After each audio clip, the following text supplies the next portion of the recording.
নবী মাতৃভূমি ছেড়ে নবী মদিনাতে যায় মাতৃভূমির মায়ায় নবী ফিরে ফিরে চায় সবাই বলবেন মক্কা ভূমি ছেড়ে নবী জন্মভূমি ছেড়ে নবী মদিনাতে যায় মাতৃভূমি মায়ায় নবী ফিরে ফিরে চায় আমার নবীজি এইবার কিছু দূর যাইয়া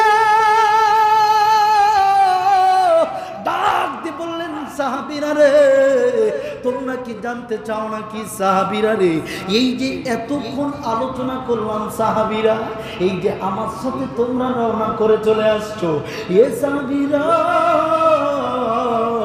আমি নবীর সাথে থাকার পরেও কিছু মানুষ আল্লাহর নৈকট্য হাসিল করতে পারবে না নাউজুবিল্লাহ বলেন ও নবীজি আপনার কাছে জানতে চাই আপনি এইবার একটু বলেন তো নবীজি তার কারণটা কি কেন আল্লাহর নৈকট্য পাবে না কেন তাদের হিজরত কবুল হবে না নবীজি আস্তে করে ডাক দিয়ে বললেন আমিমরাতুন মা হাজারা ইলাই এই ব্যক্তিগুলো আল্লাহর রাসূলকে পাওয়ার জন্য আমি নবীর সাথে হিজরত করে নাই একা একা মক্কা থেকে মদিনাতে যাওয়া লাগতো তাই ওনারা চিন্তা করেছে রহমাতাল লিল আলামিন যখন যাবে নবীজি তো অনেক দয়ালু মানুষ অনেক নরম মনের মানুষ যদি আমরা নবীজির সাথে যাই তাহলে আমরা সঙ্গী নিয়ে মদিনায় যেতে পারবো ও সাহাবীরা এই জন্য চিন্তা করেছি আমরা নবীজির সাথে হিজরত করব ঠিক কিন্তু আমাদের উদ্দেশ্য হবে মেয়েকে বিয়ে করা আমাদের উদ্দেশ্য হবে মেয়ের প্রেম হাসিল করা ও সাহাবীরা শোনো শোনো আমি নবী বললাম কিয়ামত পর্যন্ত আমার যেই উম্মতেরা নিয়তটা সহি না করবে খাস নিয়তে আমল করতে না পারবে নবীজি ডাক দিয়ে বললেন সাহাবীরা রে তোমরা শুনে রাখো ওই ব্যক্তিগুলো নাজাত তো দূরের কথা ওই ব্যক্তিগুলো আল্লাহ নবীকে পাবে না তো নামাজ হচ্ছে দাদা না নামাজটা পড়ে আসি যেই দাদার সাথে ছিল ওই দাদা হিন্দু ওই দাদা কি এখন চেয়ারম্যানের সাথে আছে নামাজ না করে তো পারে না এখন ও নামাজ পড়ছে নামাজ পড়ার পরে চেয়ারম্যান বলতেছে বিসমিল্লাহির রহমানির রহিম আলহামদুলিল্লাহি রাব্বিল আলামিন উর রহমানির রহিম মালিক ইয়াউমিদ্দিন ইয়্যাকা না'বুদু ওয়া ইয়্যাকা নাস্তাঈন কইছে যা পারে কইছে সম্মানিত সুধী আমি ইসলামকে বাস্তবায়ন করতে চাই আমি চাই আমার সমাজে সব মদখোর গাঁজাখোর দূর হয়ে যাক এই সমাজটা নামাজওয়ালা সমাজ হোক শুধু আপনাদের কাছে একটা অনুরোধ ভোটটা অনুগ্রহ করে আমাকে দিবেন যদি পারেন একটার কাছে দুইটা দিয়েন ঠিক কিনা তো ভোট চাইছে এখন খাদেন জিজ্ঞেস করছে স্যার আমি হিন্দু মানুষ আমার 3 বার আসরের নামাজ পড়াই আপনিও 4-5 বার আসরের নামাজ পড়লেন চেয়ারম্যান তো ইলেকশনের আগে নামাজ যা আছে পড়ে শেষ কর ইলেকশনের আগে নামাজ যা আছে পড়ে শেষ কর ভাইরা উদ্দেশ্য কি বলেন আল্লাহর জিকির করা নাকি মানুষ দেখানো আরো জোরে বলবেন উদ্দেশ্য কি মানুষ দেখানো না আল্লাহর জিকির করা মানুষ দেখানো তাহলে নামাজ হবে নামাজ হবে এখন ওই সময় ওই মুহূর্তে যিনি নামাজ পড়েছেন তার নামাজটা ছিল ধীর স্থির কারণ ওনার উদ্দেশ্য ছিল মানুষ যেন আমার নামাজ পড়া দেখে মনে করে এই মাত্র জান্নাত থেকে পলায় আসছে এই মাত্র জান্নাত থেকে পলায় আসছে বিষয়টা এরকম কিনা খেয়াল করেন তাহলে বোঝা গেল নিয়ত হচ্ছে সব কাজের মূল নিয়ত হচ্ছে সব কাজের মূল সুবহানাল্লাহি ওয়া বিহামদিহি আরো জোরে বলি সুবহানাল্লাহি ওয়া বিহামদিহি একটা জিনিস জেনে রাখেন দুনিয়াতে টাকা পয়সার যেমন আজকে মূল্য আছে দুনিয়াতে আজকে টাকা পয়সা থাকলে যেমন সব কিছু হাতের নাগালে কাল কিয়ামতের ময়দানে যদি আপনার আমল নামা ভালো হয় আপনার নেক আমল বেশি থাকে তো আপনার জন্য ঠিক সব কিছুই হাতের নাগালে সুবহানাল্লাহ বলেন দুনিয়াতে মূল্যায়ন আছে কিসের টাকার কাল কিয়ামতের ময়দানে বন্দুক টাকার মূল্যায়ন থাকবে না, ধনী ধন সম্পদের মূল্যায়ন থাকবে না, কিন্তু কাল কিয়ামতের ময়দানে নেক আমলের মূল্যায়ন এর চেয়ে বেশি থাকবে। মুসলিমুন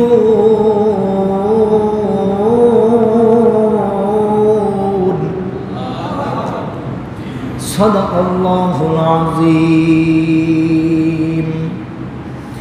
وعن أنس رضي الله عنه قال قال رسول الله صلى الله عليه وسلم لا يؤمن أحدكم حتى أكون أحب إليه من والده وولده والناس أجمعين. وقال النبي صلى الله عليه وسلم من أحب سنتي فقد أحبني ومن أحبني كان معي في الجنة أو كما قال عليه الصلاة والسلام. দুনিয়া পরে রবে আমরা কেহ থাকব না, আপন সবাই ভুলে যাবে, নবীজি আপনি ভুলবেন না, মুহূর্তে সবই ফানা হবে,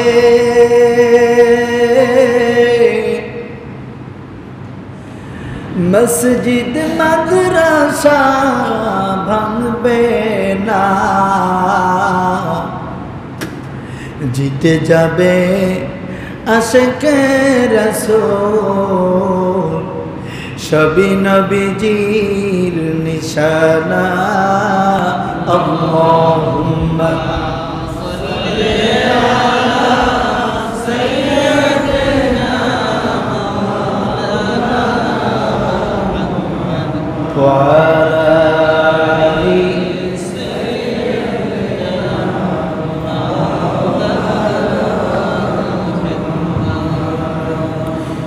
চুলের চেয়ে চিকন হবে হীরার চেয়ে ধার, মোরা বান্দা গুনাহগার কেমনে হব পার। আল্লাহ জাল্লা শানহু আমাদেরকে বিশেষ সময় বিশেষ মুহূর্তে মুমিন মুত্তাকি পরহেজগার ব্যক্তির জন্য সারা মাসই সারা বছরই রমজান মাসের ন্যায়। একটু খেয়াল করবেন, মুমিন পরহেজগার মুত্তাকি ব্যক্তির জন্য বছরের 12টি মাসই কিসের ন্যায়? রমজান মাসের ন্যায়। রমজান মাসে আমরা সত্য বলেছি, ঠিক কিনা? মিথ্যা এড়িয়ে চলেছি, ঠিক কিনা? একজন মুমিন, একজন মুত্তাকি, একজন জান্নাতি মেহমান সারা বছরই সত্য বলবে, ঠিক কিনা? একজন ভালো মানুষ সারা বছরই ভালো কাজ করবে। কেন? কারণ মুমিন ব্যক্তির কাছে, মুত্তাকি ব্যক্তির কাছে সারা বছরই রমজান মাসের মতো গুরুত্বপূর্ণ মাস, ঠিক কিনা? একজন মুসলিম, একজন পাকাপুক্ত ইমানদারের জন্য প্রতি ওয়াক্ত নামাজি জুমার নামাজের ন্যায়। সুবহানাল্লাহ। জুমার নামাজের ন্যায় কথাটা কেন বলেছি? কারণ হলো একজন মানুষ যখন নামাজকে প্রায়োরিটি দিবে, প্রাধান্য দিবে, মূল্যায়ন করবে, তখন সে ফজরের নামাজকে এতটা গুরুত্ব দিয়ে দেখবে যতটা গুরুত্ব দিয়ে জুমার নামাজকে দেখবে, ঠিক কিনা বলে? কথায় রাগ করেন না আগে ভাইরা আমার, একজন মুত্তাকি, একজন পরহেজগার ব্যক্তির কাছে প্রত্যেক জুমার দিনই ঈদের দিনের ন্যায়। সুবহানাল্লাহ। কেন? একজন মুত্তাকি পরহেজগার ব্যক্তি ঈদের দিনকে যেমন সম্মান করে চাকচিক্য পোশাক পরে আসার চেষ্টা করে, সে চেষ্টা করবে প্রত্যেকটা জুমার দিনই যেন ঈদের মতো হয়, ঠিক কিনা? কারণ তার ভিতরে মূল্যবোধ কি আছে? কি আছে? মূল্যবোধ আছে। জুমার নামাজের কি মূল্য। একজন মুসলমান, একজন মুত্তাকি ব্যক্তির কাছে সারা বছরের একটি নফল রোজা রমজান মাসের রোজার নেয়। কেন? সে গুরুত্ব বোঝে। সে কি বোঝে? গুরুত্ব বোঝে। সম্মানিত সুধী, একজন ইমানদার মুত্তাকি হওয়ার জন্য প্রত্যেকটা আলোচনার মঞ্চ, জুমার নামাজের খুতবার মঞ্চ এতটাই গুরুত্বপূর্ণ যতটা গুরুত্বপূর্ণ আরাফার ময়দানের অবস্থান, ঠিক কিনা? কেন? সে চাইবে এখান থেকে কিছু অন্বেষণ করে, কিছু শিক্ষা গ্রহণ করে, সেখান থেকে সারা জীবন সেই শিক্ষা অনুযায়ী পথ চলা, ঠিক কিনা বলে ভাইরা আমার? এজন্য আমাদেরকে গুরুত্ব দিতে শিখতে হবে। আমরা কে কতটুকু গুরুত্ব দিতে পারি, কতটুকু আমলকে মূল্যায়ন করতে পারি। কারণ একটা জিনিস জেনে রাখেন, দুনিয়াতে টাকা পয়সার যেমন আজকে মূল্য আছে, দুনিয়াতে আজকে টাকা পয়সা থাকলে যেমন সব কিছু হাতের নাগালে, কাল কিয়ামতের ময়দানে যদি আপনার আমল নামা ভালো হয়, আপনার নেক আমল বেশি থাকে, তো আপনার জন্য ঠিক সব কিছুই হাতের নাগালে। সুবহানাল্লাহ বলেন। দুনিয়াতে মূল্যায়ন আছে কিসের? টাকার। কাল কিয়ামতের ময়দানে বন্ধু টাকার মূল্যায়ন থাকবে না, ধনী ধন সম্পদের মূল্যায়ন থাকবে না, কিন্তু কাল কিয়ামতের ময়দানে নেক আমলের মূল্যায়ন এর চেয়ে বেশি থাকবে। জোরে বলেন ঠিক কিনা? বন্ধুগণ, ইসলাম এমন একটি দিন, এমন একটি বিধান, এমন একটি ল, এমন একটি আইন, এমন একটি ফরমালিটি যা দুনিয়াতে উপকৃত করে আর আখেরাতের জন্য বাকি রাখে। দুনিয়াতে উপকৃত করে, আখেরাতে বাকি রাখে। একজন হিন্দু ভাই আমাকে জিজ্ঞাসা করেছিলেন, হুজুর আমি যখন মসজিদের কাছ দিয়ে যাই, আপনাকে বলে দিই, আপনি একটু উত্তর দিবেন। আমি বললাম, জনাব আপনি বলেন, আপনি কি বলতে চাচ্ছেন? তিনি বললেন, যখন মসজিদের জুমার নামাজের সময় হয় অথবা যখন আমি মসজিদের কাছ দিয়ে যাই, আমার পকেটে টাকা থাকলে হাতের মধ্যে খালি চুলকায়। সুবহানাল্লাহ। পকেটে টাকা থাকলে হাতের মধ্যে চুলকায়। হুজুর আমি মসজিদের দান বক্সে না দেওয়া পর্যন্ত ভালো লাগে না।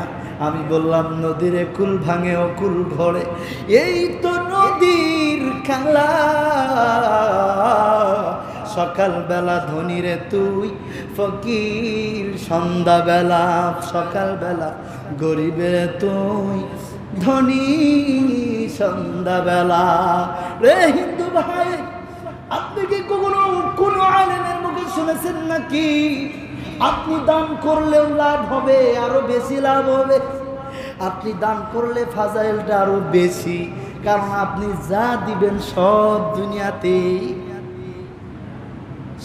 দুনিয়াতেই পেয়ে যাবেন। বন্ধুগণ, উনি আমাকে বলেছিলেন, হুজুর আমি যত মসজিদের দান বক্সে টাকা দেই তত ব্যবসা খালি লাভই হয়। 2 নাম্বার দই, তাও বেশি টাকা দিয়ে কিনে। আমার কথা বুঝছেন ভাই? হুজুর মসজিদে দান করি 2 নাম্বার দই, অথচ বেশি টাকায় বিক্রি হয়। বললাম, সব লীলা আর সব খেলা একমাত্র কার? সব লীলা খেলা কার? এই জন্য ভয় পাওয়ার কিছু নেই, লা তাহজান, টেনশন করার কিছু নেই, চিন্তিত হওয়ার কিছু নেই। ইন্নাল্লাহা মা'না। সুবহানাল্লাহি ওয়া বিহামদিহি। আমরা যা করি, যা চিন্তা করি, সব কিছু ডাইরেক্ট জেনে যান কে? আল্লাহ। এই জন্য চিন্তার কোনো কারণ নাই, শুধু আশা রাখবেন আর কাজ করে যাবেন। আশা রাখবেন, ঠিক কাজ করবেন না, লাভ। আমার অনেক ইচ্ছা, আমি পেট ভরে খাবো, কিন্তু বাজারে যাব না, হবে না? কি বলেন, হবে তো? হবে না। আমাকে চেষ্টা করতে হবে, আশা রাখতে হবে, চেষ্টাও করতে হবে। বাকি দেয়ার মালিক কে? দেয়ার মালিক। এজন্য সবচেয়ে বেশি গুরুত্ব দেয়া লাগবে নিয়তকে। কারণ আমাদের যত বিচার সালিশ, যত কিছু আমরা করি না কেন, সব নির্ভর করবে কিসের উপরে? সব নির্ভরশীল। তাহলে একটু আমার সাথে পড়ুন, ইন্নামাল আমালু বিন্নিয়াত। সবাই বলবেন, ইন্নামাল আমালু বিন্নিয়াত। বাস, এইটুকু হচ্ছে হাদিসের প্রথম বাক্য, ওয়ার্ড।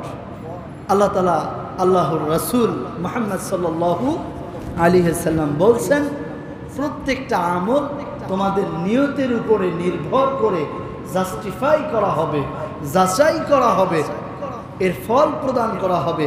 তো নিয়তটা যদি সহি হয় তাহলে কাজটা সহি হিসেবে গণ্য হবে, নিয়তটা যদি খারাপ হয় তাহলে কাজটা খারাপ হিসেবেই কি হবে?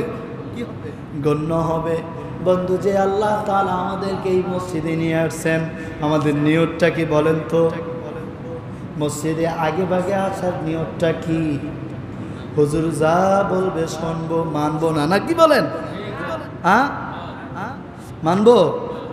তাহলে ওই আল্লাহ তাআলার শুকরিয়া আদায় করি, জবান ছেড়ে দিয়ে বলি আলহামদুলিল্লাহ। আরো জোরে বলি আলহামদুলিল্লাহ। রব্বানা লাকাল হামদ হামদান কাসীরান তাইয়িবান মুবারাকান ফীহি। আরো জোরে, রব্বানা লাকাল হামদ কামা ইয়ানবাগি লিজালালি ওয়াজহিকা ওয়া আযীমি সুলতানিক। শুরুতে প্রশংসা করেছি কাজ, মানুষ দেখানোর জন্য নাকি তাকে খুশি করার জন্য? আল্লাহকে বলেছিলাম, আল্লাহ যদি তুমি আমার উপরে রাজি খুশি হইয়া, আস্তে করে ডাক দিয়ে বলো, ফেরেশতারে যা যাও ইনসাদ আলী জামি মসজিদের মুসল্লিদেরকে বলো, মুসল্লিরা তোমাদের উপরে আল্লাহ রাজি খুশি। যদি তোমরা এই যে দেখতেছো অগ্নিকাণ্ড, আগুন, জাহান্নামের স্থান, আমি আল্লাহ আরো খুশি হব যদি ওই জাহান্নামে যাও। আমি আল্লাহকে বিশেষ রজনীতে বলেছিলাম, আল্লাহ আমার মুসল্লিদেরকে এই বুঝটা কিয়ামতের দিন দিও, তোমার খুশি হওয়ার কথা শুনে যেন এই মানুষগুলো জাহান্নামে লাফায়া পড়ে, এক বিন্দু দেরি না করে। সুবহানাল্লাহ বলে। কারণ রব্বুল আলামিন, তুমি যদি আমার উপর রাজি খুশি হইয়া যাও, তুমি যদি আমার উপর সন্তুষ্ট হইয়া যাও, আর তুমি যদি বলো জাহান্নামে যেতে হবে, তোমার সন্তুষ্টির জন্য, তোমার রাজি খুশির জন্য, জাহান্নাম কেন, এর চাইতে খারাপ কিছু যদি হয় তারপরেও আমরা দ্বিমত পোষণ করব না। কিন্তু তুমি যদি রাগ করে বলো, মাসুদ রে, মুসল্লিরা রে জাহান্নামে যাও, মাবুদ তোমার দুইটা পা, কুদরতি পা ধরে বলবো, আল্লাহ তুমি নারাজ হয়ে জাহান্নামে দিও না, তুমি নারাজ হয়ে জান্নাতেও দিও না। কারণ তুমি রব যদি নারাজ থাকো তাহলে এই আমলের 4 পয়সা লাভ নাই। আছে ভাইরা আমার, এই জন্য সব সময় খুশি করতে হবে কাকে? আর জোরে বলেন কাকে? আমার ভাইরা, স্ত্রীকে খুশি করার জন্য আল্লাহকে কষ্ট দেওয়া হারাম, মা বাবাকে খুশি করার জন্য আল্লাহর বিরুদ্ধে আচরণ করা কি হারাম। সব কিছু হতে হবে কার জন্য?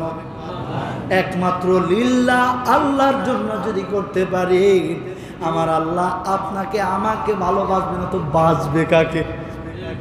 ঠিক কিনা বলেন ভাই?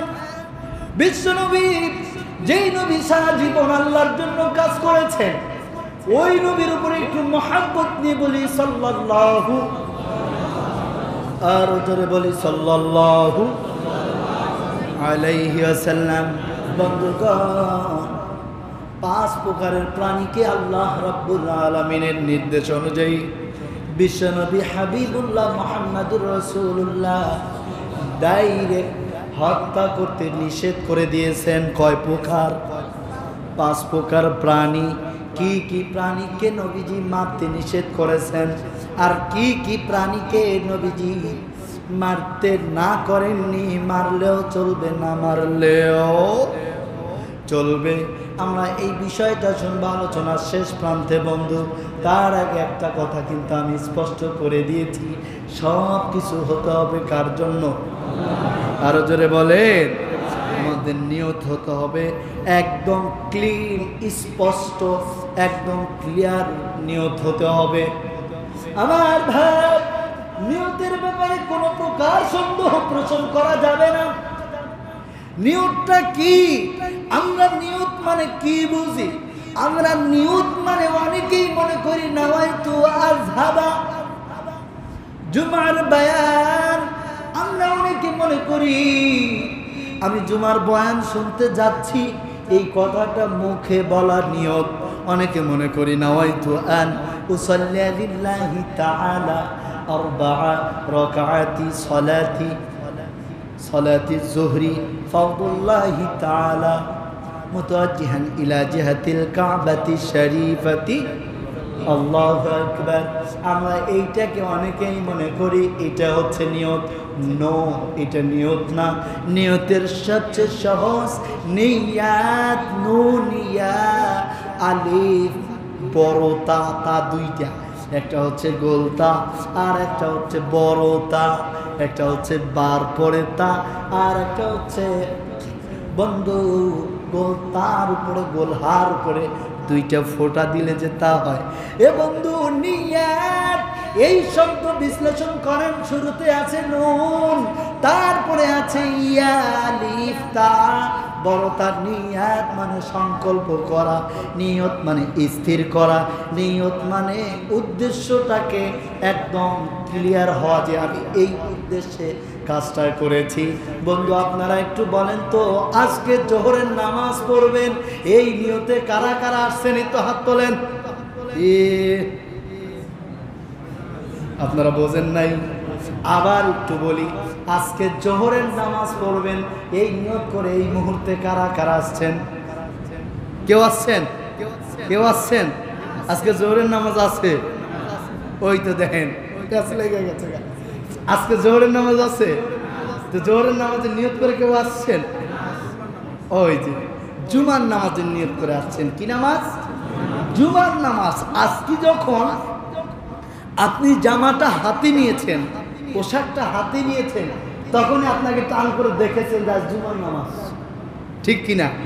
তার মানে আপনার ভিতরে নিয়তটা অটো হয়ে গেছে, আপনার নিয়তটা অটো হয়ে গেছে। আমি যে হাদিসটা তেলাওয়াত করেছি, হাদিসটার আলোচ্য বিষয় ইন্নামাল আমালু বিন্নিয়াত। রাসূল করিম সাল্লাল্লাহু আলাইহি ওয়াসাল্লাম হিজরত করেছেন মক্কা থেকে কোথায়? মদিনা। রাসূলের সঙ্গে বেশ কিছু সাহাবীও হিজরত করেছেন মক্কা থেকে মদিনা। হিজরত হচ্ছে স্থানান্তর হওয়া, এক স্থান থেকে অন্য স্থানে যাওয়া, এটি হচ্ছে হিজরত। এই হিজরতের পর থেকে আমরা যে হিজরি সন হিসাব করি, গণনা করি, এই হিজরি সন আসছে। সুবহানাল্লাহ। তো রাসূল সাল্লাল্লাহু আলাইহি ওয়াসাল্লাম কি করলেন? হিজরত করলেন। নবীজির সাথে আছেন অনেক সাহাবী। রাসূলের সঙ্গে শুধু পুরুষ সাহাবী নয়, নবীজির সাথে মহিলা সাহাবাও আছেন। তো রাসূল হিজরত করেন। ওয়া ইন্নামা লিইমরি মা নাওয়া ফাহিজরাতুহু ইলাল্লাহি ওয়া রাসূলিহি। রাসূল যখন হিজরত করেন, আল্লাহ আল্লাহর রাসূলের জন্য হিজরত করেন, কিন্তু রাসূলের সাথে এরকম সাহাবী ছিলেন যিনি হিজরত করেছেন নারীর লোভে, আউইমরাতুন হাদিসের শব্দ। রাসূলের সাথে হিজরত করেছেন ঠিকই, খেয়াল করেন, হিজরত করেছেন কার সাথে? কার সাথে? বিশ্বনবীর সাথে। নেতাকে? বিশ্বনবী। বিশ্বনবী নেতা, আর বিশ্বনবীর সাথে আছে কিছু সাহাবা। তো এই সাহাবারা বিশ্বনবীর মতো নেতা পাইয়াও নিয়তটাকে পরিশুদ্ধ করতে দুই একজন বিশ্বনবীর মতো নেতা পাইয়াও তাদের অন্তরটাকে পরিচ্ছন্ন করতে পারেনি। এজন্য রাসূলের সাথে হিজরত করেছেন, কিন্তু উদ্দেশ্য কি? উদ্দেশ্য হচ্ছে মেয়েকে পাওয়ার লোভ, উদ্দেশ্য হচ্ছে একজন মেয়ের প্রতি তার প্রেম, এটি হচ্ছে তার মূল উদ্দেশ্য। তাহলে উদ্দেশ্য, নিয়ত করার উদ্দেশ্য কিন্তু আল্লাহ আল্লাহ রসুলকে পাওয়ার নয়। এজন্য হাদিসের ব্যাখ্যা হচ্ছে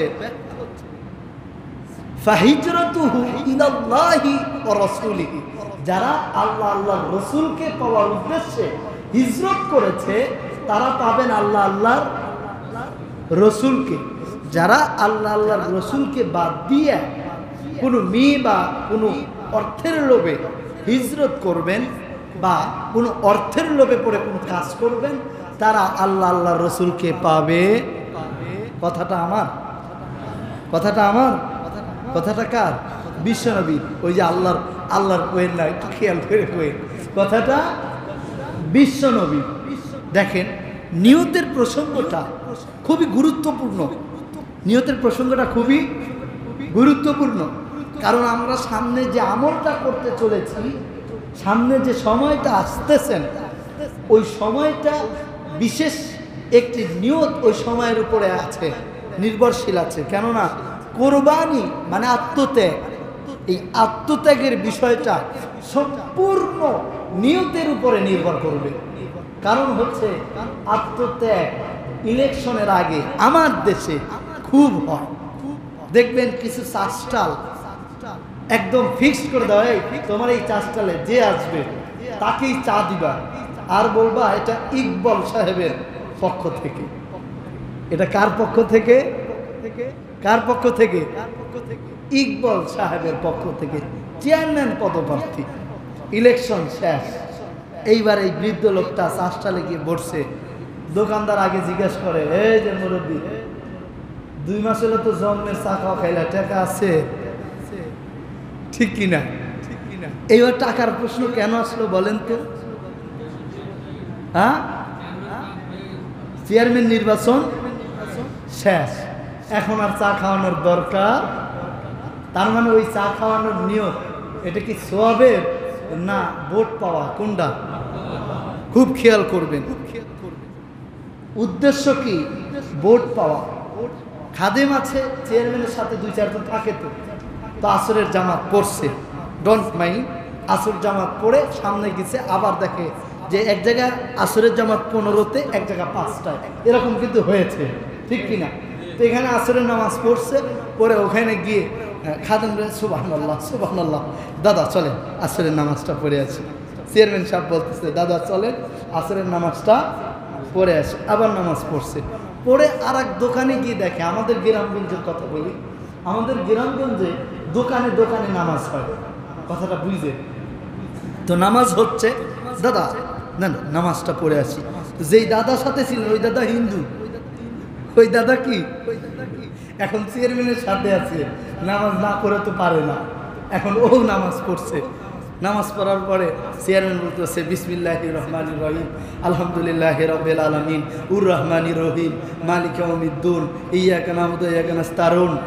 কইছে যা পারে কইছে। সম্মানিত সুধী, আমি ইসলামকে বাস্তবায়ন করতে চাই। আমি চাই আমার সমাজে সব মদখোর গাঁজাখোর দূর হয়ে যাক, এই সমাজটা নামাজওয়ালা সমাজ হোক। শুধু আপনাদের কাছে একটা অনুরোধ, ভোটটা অনুগ্রহ করে আমাকে দিবেন, যদি পারেন একটার কাছে 2টা দিয়েন, ঠিক কিনা? তো ভোট চাইছে। এখন খাদেম জিজ্ঞেস করছে, স্যার আমি হিন্দু মানুষ, আমার 3 বার আসরের নামাজ পড়েনি, আপনিও 4-5 বার আসরের নামাজ পড়লেন, চেয়ারম্যান তো ইলেকশনের আগে নামাজ যা আছে পড়ে শেষ কর। ইলেকশনের আগে নামাজ যা আছে পড়ে শেষ কর। ভাইরা উদ্দেশ্য কি বলেন? আল্লাহর জিকির করা নাকি মানুষ দেখানো? আরো জোরে বলবেন, উদ্দেশ্য কি? মানুষ দেখানো না আল্লাহর জিকির করা? মানুষ দেখানো। তাহলে নামাজ হবে? নামাজ হবে। এখন ওই সময় ওই মুহূর্তে যিনি নামাজ পড়েছেন তার নামাজটা ছিল ধীর স্থির, কারণ ওনার উদ্দেশ্য ছিল মানুষ যেন আমার নামাজ পড়া দেখে মনে করে এই মাত্র জান্নাত থেকে পলায় আসছে, এই মাত্র জান্নাত থেকে পলায় আসছে। বিষয়টা এরকম কিনা খেয়াল করেন।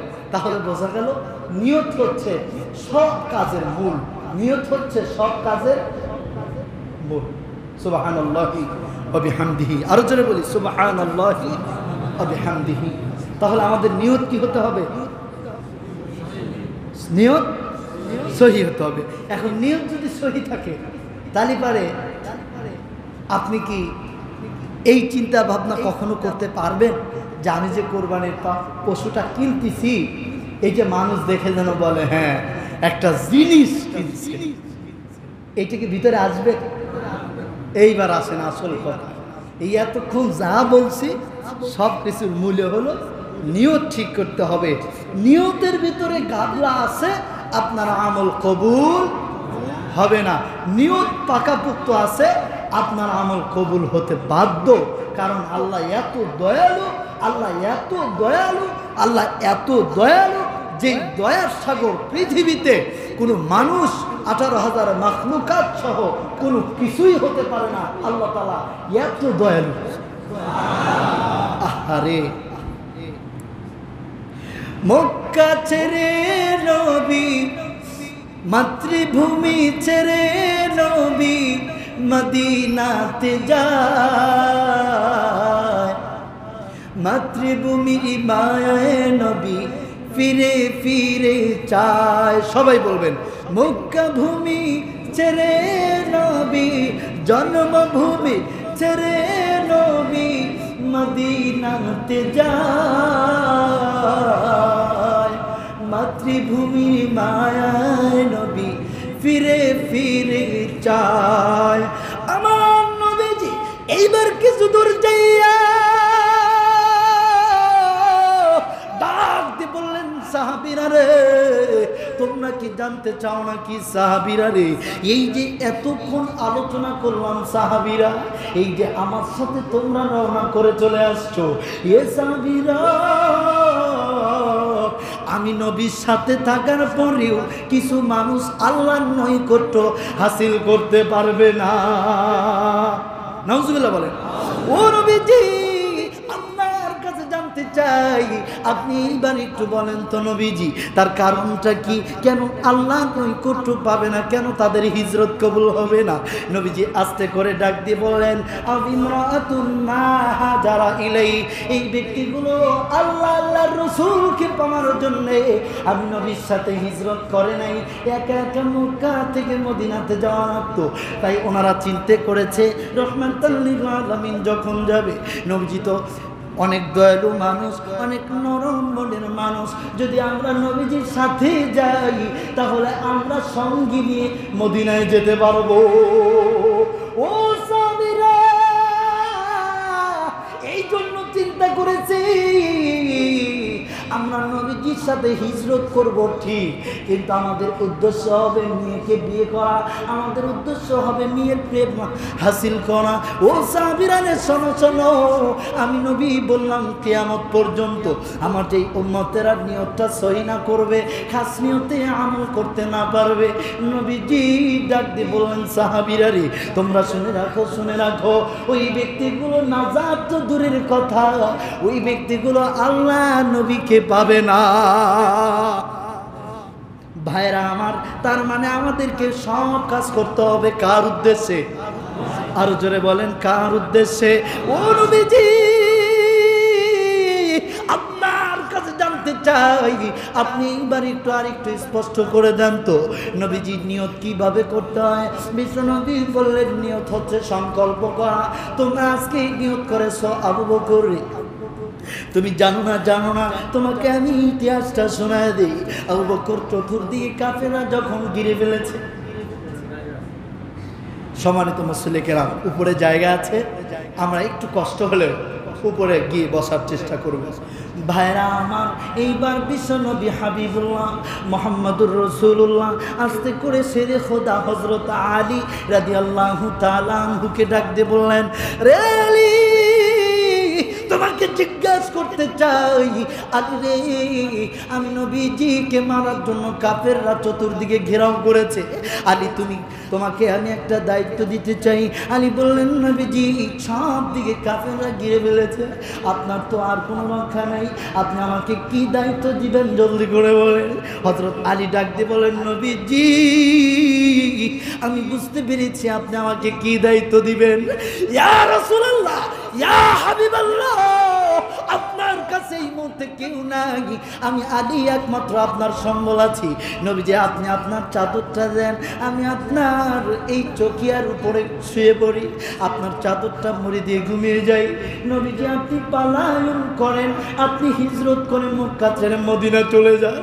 আবার নবীজি মাতৃভূমি ছেড়ে মদিনায় যেতে চায় না।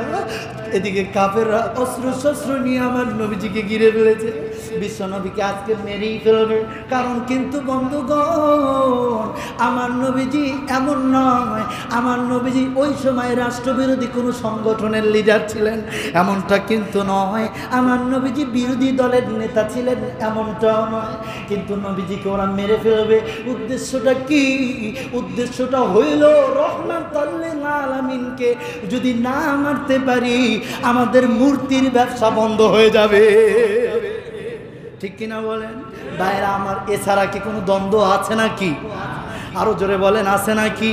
আমার নবীজির সাথে দ্বিতীয় কোনো দ্বন্দ্ব নাই, শুধু দ্বন্দ্ব একটা, মুহাম্মদ বাপদাদার ধর্ম, এই লাত মানাত উজ্জাত অগ্রগতি দেবতা ঈশ্বর হবল, এইগুলোর বিরোধিতা করে আমাদের ব্যবসায় লাল বাতি জ্বালাইছে, এইগুলোর বিরোধিতা করে আমাদের ব্যবসায় লাল বাতি জ্বালাইছে, বাপদাদার ধর্মের উপরে চুনকালি মারছে। এ বন্ধু, নিয়তের কথা বলতে চাই, বলতে গিয়ে আমার ইতিহাসটা মনে পড়ে গেল। এইবার রাহমাতুল লিল আলামিন আলীর মুখের দিকে তাকায় আলী ডাক দিয়ে বলেন, নবীজি, আপনি আপনার গায়ের চাদরটা দেন, আমি আলী আপনার চাদরটা গায়ের উপর দিয়ে আমি ঘুমিয়ে পড়ব, আর আপনি পালায়ন করবেন। ইহুদিরা এসে দেখবে রাহমাতুল লিল আলামিনের গায়ের চাদর গায়ে দিয়ে শুয়ে আছে, ওরা আমাকে মুখ না দেখে আক্রমণ করে মেরে ফেলবে। আমার নবীজি ডাক দিয়ে বললেন, আলী রে, রে আলী, তোমাকে তো আমি সবচাইতে বেশি মহব্বত করি। আলী রে, তুমি তো সর্বপ্রথম মুসলমান রে আলী, তোমাকে ইহুদিরা মেরে ফেলবে, এইটা কি মেনে নেওয়া যায়? এইটা কি আমি সইতে পারবো রে আলী? আলী ডাক দিয়ে বললেন, নবীজি, আপনি একটু বিচলিত হবেন না, আপনি একটু ঘাবড়াবেন না নবী গো, আমি আলী যে শাহাদাত বরণ করব, আমি আলী যে মারা যাব, এই মারা যাওয়ার মধ্যেই আমার বড় শান্তি। আমি নবী জানতে চাই কি শান্তি তোমার, বলো। আলী ডাক দিয়ে বললেন, নবীজি, লাব্বাইকা সাদাইকা ইয়া রাসূলুল্লাহ ইয়া হাবিবাল্লাহ, যখন ইহুদিরা আমাকে মেরে ফেলবে, তারা মনে করবে এটাই মুহাম্মদ, আমি নবীর যে আমি আলীর জীবনের বিনিময়ে রাহমাতুল লিল আলামিন, ওদের চোখের আড়াল হবে, বেঁচে যাবে, এটাই বড় পাওয়া। দেখেন নিয়তটা কি? নিয়ত হইল আমার জীবনের বিনিময়ে রাহমাতুল লিল আলামিন, আমার জীবনের বিনিময়ে বিশ্বনবী বেঁচে যাবেন। চতুর্দিকে কাফেররা ঘিরে ফেলেছেন। এইবার জিবরাইল আমিন এসে হাজির, লাব্বাইকা সাদাইকা ইয়া রাসূলুল্লাহ ইয়া হাবিবাল্লাহ, আপনি এখন পালান, চতুর্দিকে কাফেররা ঘিরে ফেলেছেন। এইবার নবীজি জিবরাইলকে ডাক দিয়ে বললেন, জিবরাইল, কাফেররা চতুর্দিকে অস্ত্র শস্ত্র লইয়া দাঁড়ায় আছে, আমি দরজাটা খুলে বের হলেই আমাকে শেষ করে দিবে। রাত্র প্রায় 3টা বেজেছে। বন্ধুগণ দেখেন, হযরত আলী বাল্যকালে 7.5 বছর বয়স, 8 বছর বয়স বা 10 বছর বয়স, এরকম একটি বয়সের সন্তান ডাকতে বলেন, নবীজি আমার জীবনটা আপনার জন্য উৎসর্গ করতে চাই। এ বন্ধু, আজকে আমরা 40-এ পা রেখেছি, আজকে আমরা যুবক হয়েছি রে বন্ধু। এখানে ছোট্ট ছোট্ট বালকেরা আছে, ওদের কথা বাদ দিলাম, আজকে আমরা সর্বোচ্চ বয়সে উত্তীর্ণ হয়েছি। বন্ধু, যৌবন কালে এই বয়সে কিন্তু রোগ ব্যাধি কম হয়, ঠিক কিনা বলেন? এই বয়সে শরীরে একটা শক্তি থাকে, এই বয়সে ঘামও একটু বেশি ঝরে, ঠিক কিনা? এ বন্ধু, যে আল্লাহ রক্ত দিয়েছেন, যে আল্লাহ এই যৌবন বয়সে আপনাকে আমাকে সুস্থ রেখেছেন, ভালো রেখেছেন, ওই আল্লাহর জন্য শেরে খোদা আলীর মতো জীবন দিতে কারা প্রস্তুত? একটু হাত তুলে আল্লাহকে দেখান।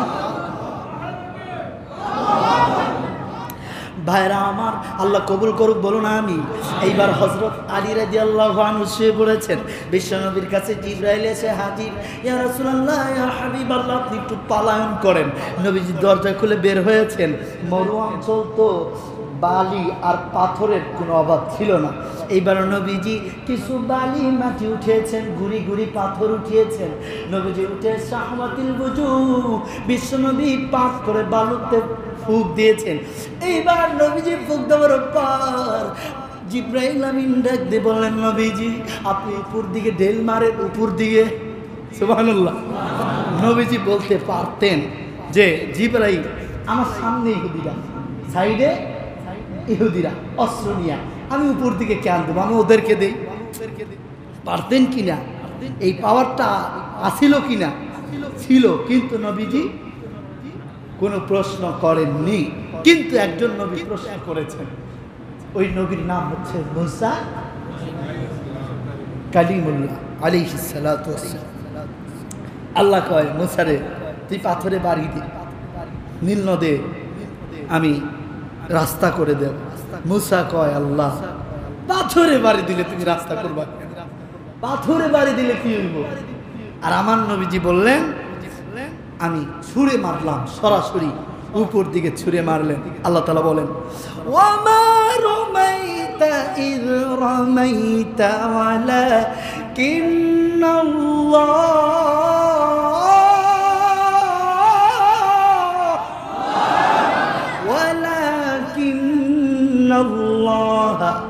রমা। নবীজি আপনি শুধু একদিকে ছুঁড়ে মেরেছেন, চতুর্দিকে কাফেরদের চোখে পৌঁছে দেওয়ার দায়িত্ব আমি আল্লাহর কুদরত। এইবার সবাই পাথরে, সবাই চোখ ডলতেছে। কি ডলতেছে? চোখ ডলতেছে। আমার নবীজি আবু বকরের দরজায় গিয়ে হাজির। আবু বকর, আবু বকর, আবু বকর, আবু বকর নবীজি প্রথম ডাকে সাড়া দিয়েছেন। আসসালাতু আসসালামু আলাইকা ইয়া রাসূলুল্লাহ। বলেন না, আসসালাতু আসসালামু আলাইকা ইয়া রাসূলুল্লাহ, আসসালাতু আসসালামু আলাইকা ইয়া হাবিবাল্লাহ, লাব্বাইকা সাদাইক। নবীজি আমি আপনার সামনে হাজির। আবু বকর, তুমি এত তাড়াতাড়ি সাড়া দিয়েছো, তুমি ঘুমাওনি? সুবহানাল্লাহ বলেন, আরো জোরে বলেন সুবহানাল্লাহ। সাহাবী, সবাই তো সাহাবা, কাউকে ছোট করার কোনো সুযোগ নেই। হযরত আলীর অবদানটা বেশি ছিল, তিনি জীবন বাজি রেখেছেন।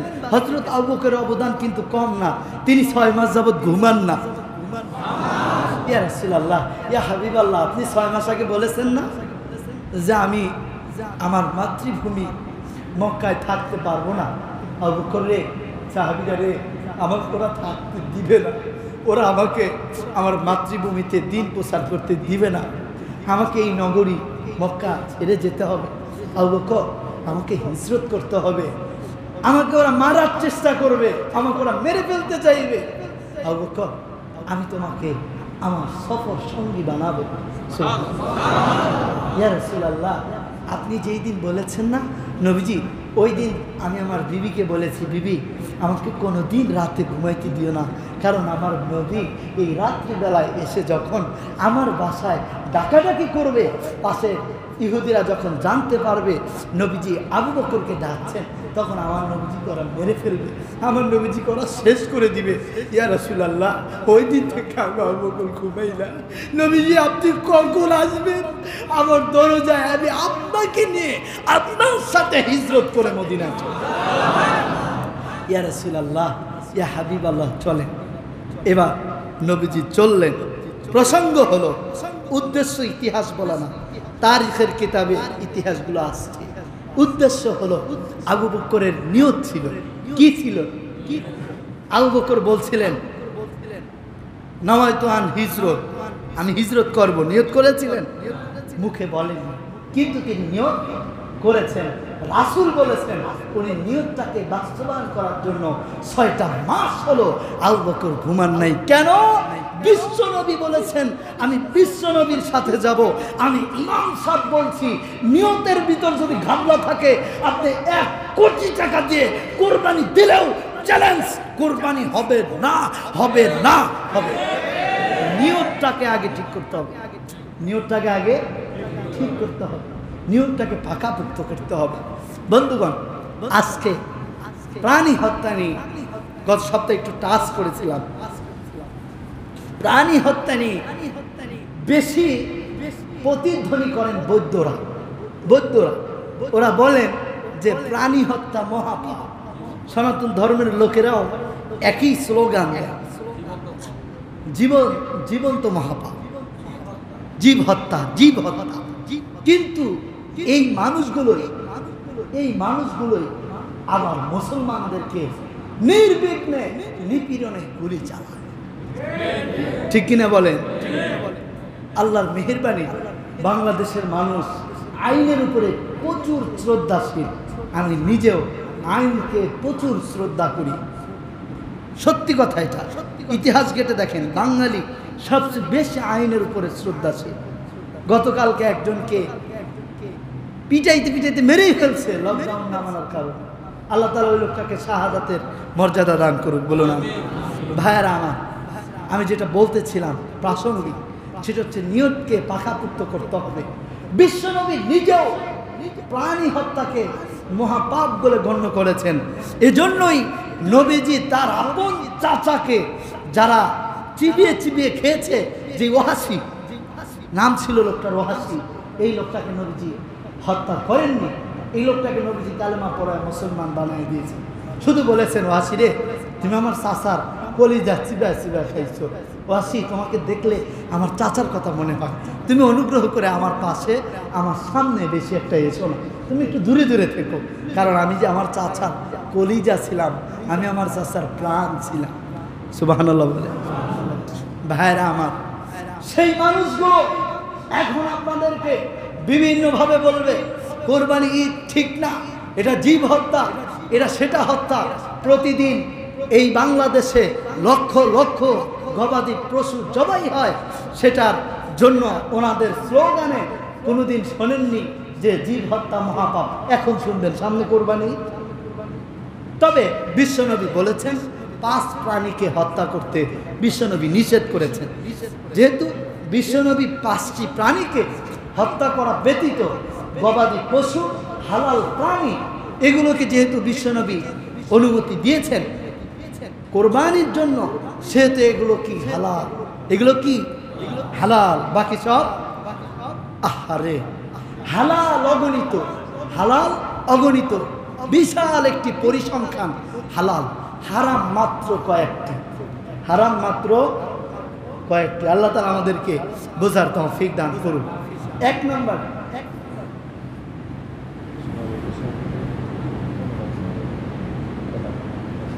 আলহামদুলিল্লাহ, বিশ্বনবী 5টি প্রাণীর কথা বলেছেন। 1 নম্বর ব্যাঙ। 1 নম্বর কি? ব্যাঙ। যেই ব্যাঙটা বাড়িতে বসবাস করে, ঘরের কোণে কোণে থাকে, হ্যাঁ, কুনি ব্যাঙ। এই কুনি ব্যাঙকে বিশ্বনবী মারতে নিষেধ করেছেন। আমরা ইনশাল্লাহ আজ থেকে কুনি ব্যাঙ মারবো না, ইনশাআল্লাহ। আমি শর্টকাটে বলি, আগামী সপ্তাহে ব্যাখ্যা দেব ইনশাআল্লাহ। 2 নাম্বার পিপিলিকা। 2 নাম্বার কি? নামলি। সূরাতুন নামলি, পিপিলিকা নামে একটি সূরাই আল্লাহ তাআলা নাজিল করেছেন। জোরে বলি সুবহানাল্লাহ। পিপিলিকা যদি কামড়ও দেয়, আমরা ওটাকে ছাড়াইয়া দিব, ফেলে দিব, আজ থেকে মারবো না। রাজি আছি? কারা কারা রাজি নাই হাত তুলি। আচ্ছা বুঝছি, আমরা সবাই রাজি আছি। 2 নাম্বার নাহাল। নাহাল শব্দের অর্থ কি? পাখি। আল্লাহ তাআলা পাখিকে হত্যা করতে নিষেধ করেছেন। সব পাখি না, সব পাখি না। মৌমাছিকে বিশ্বনবী হত্যা করতে নাকচ করে দিয়েছেন। কয়টা গেল? 3টা। 4 নাম্বার হুদহুদ পাখি, যেই পাখিটা সুলাইমান আলাইহিস সালাতু ওয়াস সালামের সফর সঙ্গী, যিনি পিয়নের কাজ করেছেন। সুবহানাল্লাহ। এটা হলো 4 নাম্বার। 5 নাম্বার ঈগল পাখি। এই পাখিটাকে বিশ্বনবী হত্যা করতে নাকচ করে দিয়েছেন।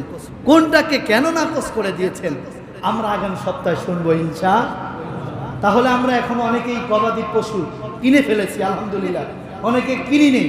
তাহলে আজকের মূল আলোচনা কিন্তু এই 5টি ছিল না। আজকের মূল আলোচনা ছিল নিয়ম। মূল আলোচনা কি ছিল? নিয়ম। এখন থেকে আমরা আমাদের নিয়তকে পাকাপুক্ত করবো তো ইনশাআল্লাহ। আল্লাহ তাআলা তৌফিক দান করুন। মাননীয় সম্মানিত